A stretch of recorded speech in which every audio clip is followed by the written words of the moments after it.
আজি যোৰহাটৰ বুৰঞ্জী প্ৰসিদ্ধ শ্ৰী শ্ৰী অষ্টভুজদেৱৰ ঐতিহাসিক বৰভেটিত 258 সংখ্যক ন লগোৱা উৎসৱ। প্ৰতি বছৰে আঘোণৰ প্ৰথম দেওবাৰে উলহ মালহেৰে পালন কৰা হয় এই উৎসৱ।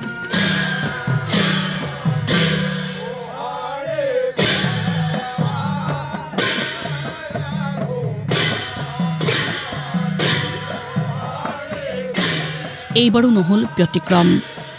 অগণন ভক্তৰ আগমনেৰে পুৱাৰে পৰাই যোৰহাটৰ মালৌপথাৰ বৰভেটিত লোকাৰণ্য পৰিৱেশ।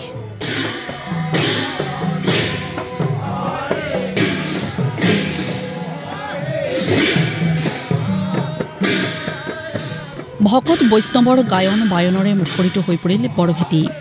কিন্তু এই ন লগোৱা উৎসৱৰ তাৎপৰ্য কি?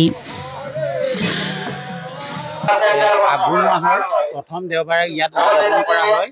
ন লগোৱা উৎসৱটোৰ মূল বৈশিষ্ট্য হ'ল যে মানে আমি খালি খেতিয়ক মানুহবিলাকে শস্য উৎপাদন কৰে, ধান শস্য উৎপাদন কৰে।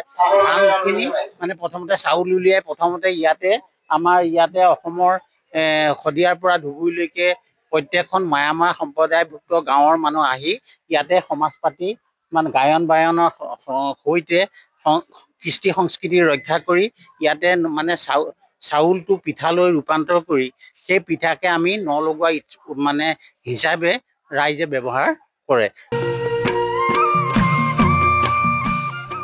মায়ামৰা সম্প্ৰদায়ৰ লোকসকলে পালন কৰে এই ন লগোৱা উৎসৱ।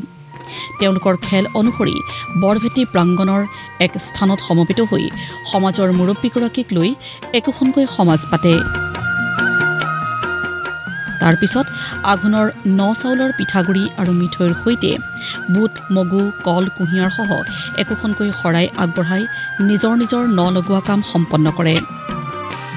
ভকত আই মাতৃসকল আমাৰ বহুতে অহা হৈছে, বাছ মানে ভৰ্তি আৰু 5খন বাছ। ভাল লাগিছে, বহুত ভাল লাগিছে।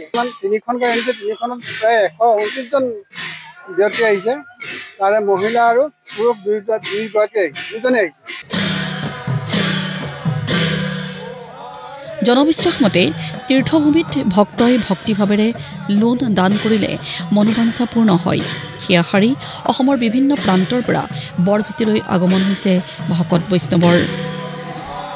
কোনোবা ব্যক্তিয়ে আহি পেলাই লোন দিলে, প্ৰথমতে লোন দিয়াৰ পিছত তেওঁ বোলে মনোবাঞ্ছা পূৰণ হ'ল, সেই কথা অনুসৰণ কৰিয়ে পিছত লোকবিশ্বাসত ৰাইজৰ মাজত হৈ গ'ল আৰু সেইমতে চলি আহিছে। ভিডিঅ' জাৰ্নেলিষ্ট পৰাগৰ সৈতে যোৰহাটৰ পৰা পৰমানন্দ বৰাৰ ৰিপৰ্ট, প্ৰতিদিন টাইম।